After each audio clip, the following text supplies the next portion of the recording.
here at the top left. A member of the team LGIM. He is LGIM Seed.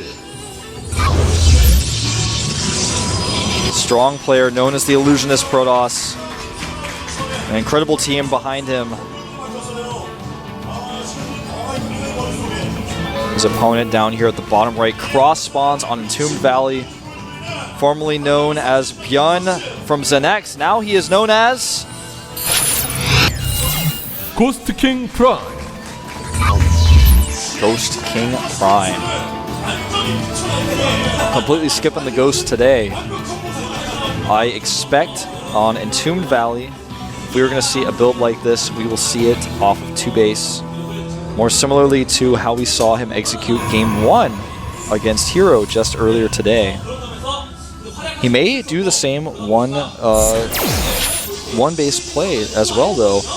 No gas just yet. He may just play a straight up game this time.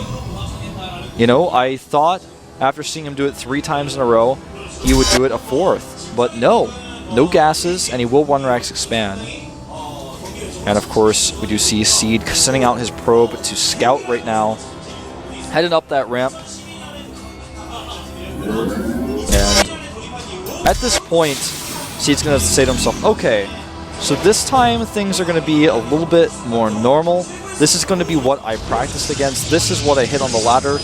You're playing like a Korean after all. 1-Rax expanding against me. I can comfortably play against you on Entombed Valley, a great map for, you know, I mean, this matchup is very balanced on this map, but it's a great map for Protoss to take a 3rd base on and play towards that late game. The Watchtower in the middle becomes very important.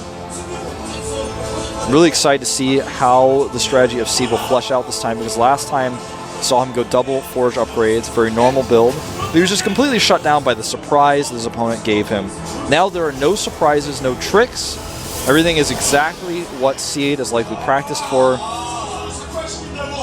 We do see Seed going to drop a very fast Nexus, skipping unit production. A great way to follow up when you scout your opponent goes for a fast command center. And oh! Byun will actually not scout the Nexus right away. It's going to be completely fine though, because when he sees timings of the gateway, how late it started there, and on his way out, he will see this as well. Byun now going up to 3 barracks, and on his way out, he saw the Nexus. And basically, this game will continue in normal fashion. Byun going to show very standard textbook Terran versus Protoss play here. And I think very likely he will get to show his new ID Ghost King in the play that we see from him. Stalker position at the top of the ramp for Seed, skimping on units a little bit. Now he's going for a fast Twilight Council. We saw him go DTs as a response last game to what he saw. We may see him go DTs again off of 2 base, but anything is possible really. We saw him go for fast Blink against Curious with the Twilight Council. And he has proven that basically anything is possible with the Twilight Council very quickly as a Protoss player. Double gas is going down in his natural very quickly, not hesitating even for a second. Notice that Seed really likes to transfer or Maynard his probes very quickly rather than rally from his main. It's a stylistic choice, and there's the Dark Shrine.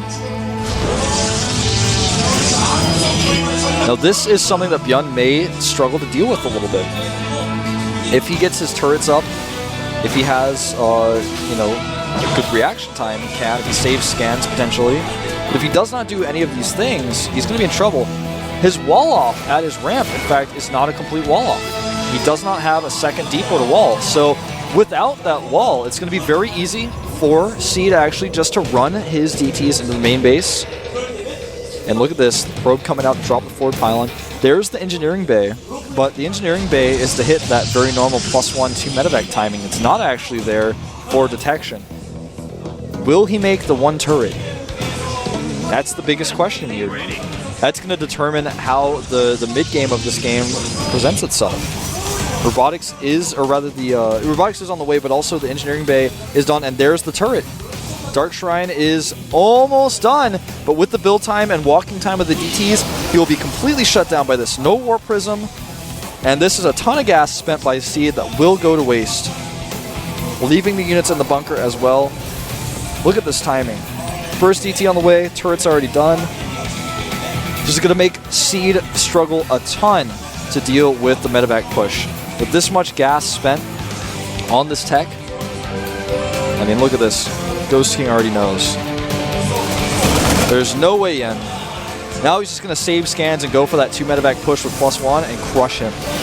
Warp Prism being made immediately for Seed because he knows that's his only way, his only avenue into the main base. Robotic Support Bay going down, as well as he saw a very marine-heavy composition. Double Forges, he's doing everything here. He even kept that DT alive so he can actually just literally pick it up with the Warp Prism and save it. He's leaving it down in the middle of the map right now, so if any units move out, not only will he be able to see them, but he'll also be able to kill them, potentially force a scan. 1-1 upgrades on the way, but again, the upgrades for Byun very far ahead, and this push is going to be so hard to hold. He's just going to save scans and go for it. Second DT is warped in. Right now, the Warp Prism coming out. Will he make an Archon and try to drop an Archon? That's another opportunity he has, but that's just, I feel, a less effective way of trying to do this. And he will actually go and meet the Warp Prism on the right side of the map.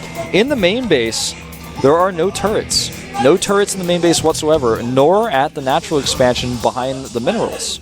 So if he bypasses the 1 turret, he can do a lot of damage here, only with 2 DTs. He may even warp in some Zealots to do additional harassment.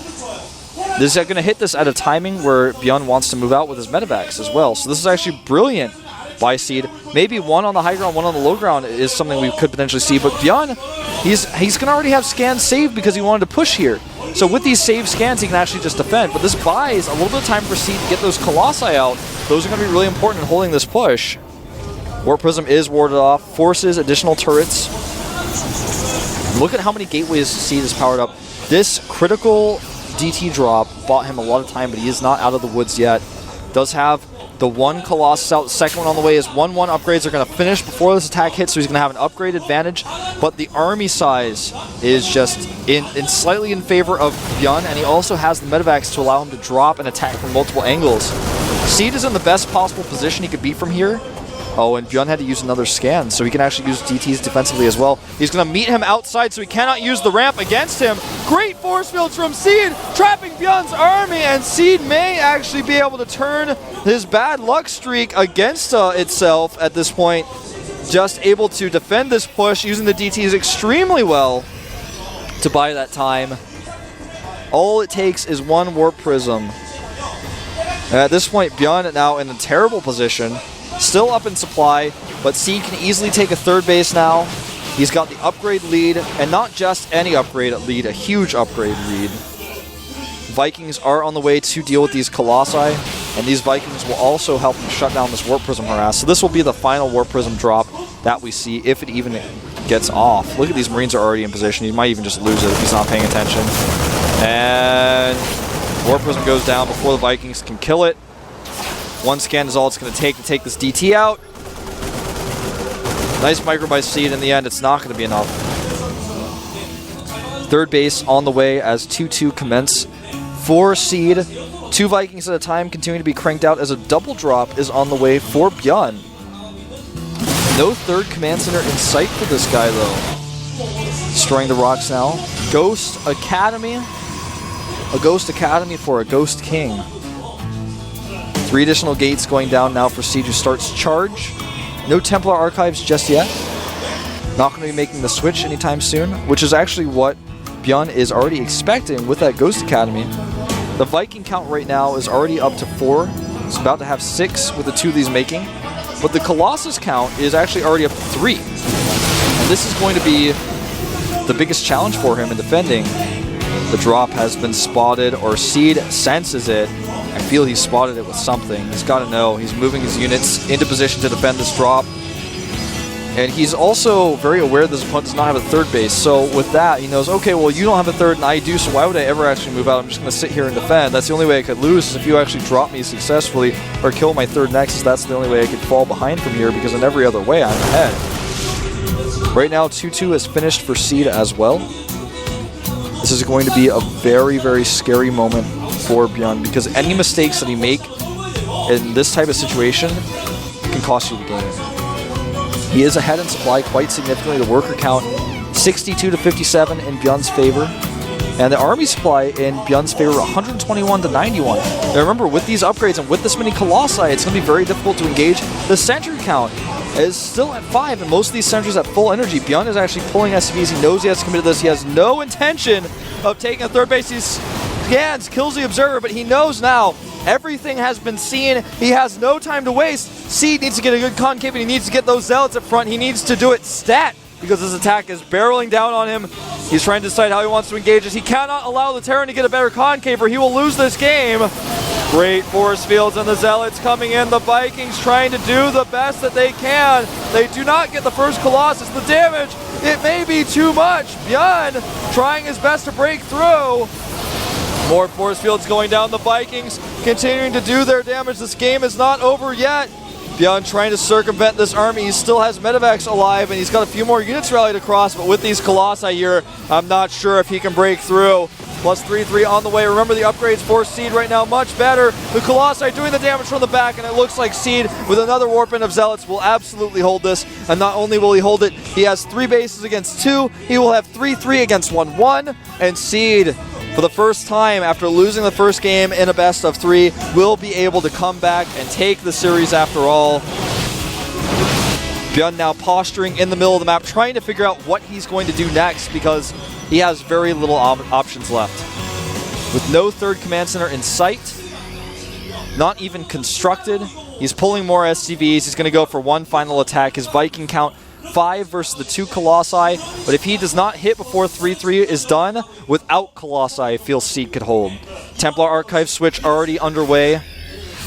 This is a terrible position for Byun, but he knows what he needs to do. This is his only chance, and he is going for it. He has been spotted yet again. Seed moves back up the ramp. He still has his sentries available, and Byun is not going to hit before 3-3. He's waiting for more units.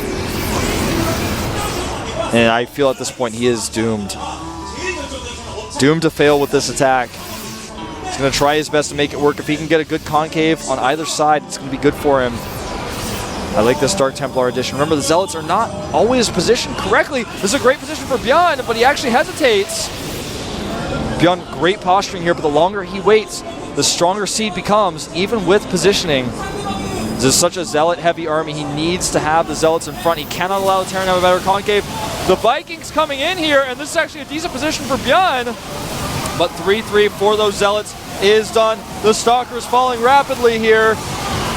Or rather, the Colossi, and Byun is not out of this yet. He actually has a better army supply still, but they're so low on hit points that it looks like with the better upgrades, he will be pushed back. GG. Seed ties it 1-1. Both of these players 1 win away from advancing to the next round. Impressive play by Byun, even from behind, being behind in upgrades, trying to position himself to get that better concave. He knew that was his only hope. And on this map, we have all seen, and in fact, any Protoss out there has been in the position of this map. Any high-level Protoss has been ahead in a game and lost a game on this map because of the positioning of his units. And that's exactly what Byun was hoping for. He didn't give up until the last second there.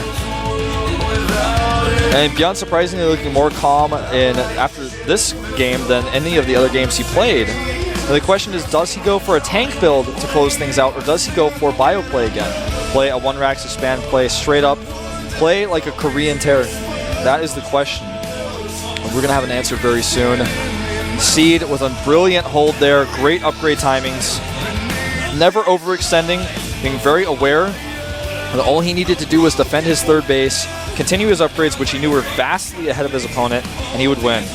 His timings for his switch into High Templar were a little bit later than Byun even expected. The next map is going to be Antigua, a map that I feel is very similar to Entombed Valley with how it plays out in this matchup. The key crucial difference is that the watchtower is actually raised. It's on a raised plateau in the middle of the map. That makes it so that any attacks that commence there, the player who has the watchtower, the player who's at the high ground, will have a huge advantage.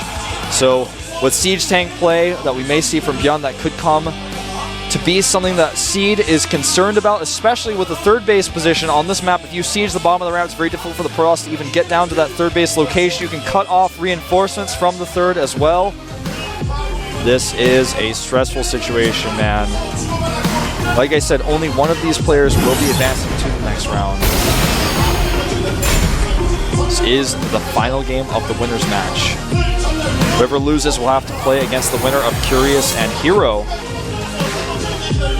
Both players have said that they are ready in the lobby.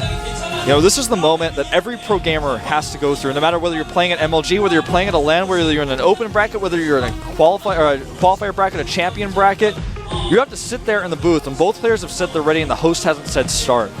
If you're not a pro gamer, you've never experienced this, but every pro gamer has experienced this hundreds of times. This is the moment where you sit there and you wait for the countdown to start, and when the countdown starts, you look at it as they are now, and you prepare yourself mentally for that third game. This is the game that decides which one of these two players will advance right away to Code S. This is the third season of 2012. I am Wolf.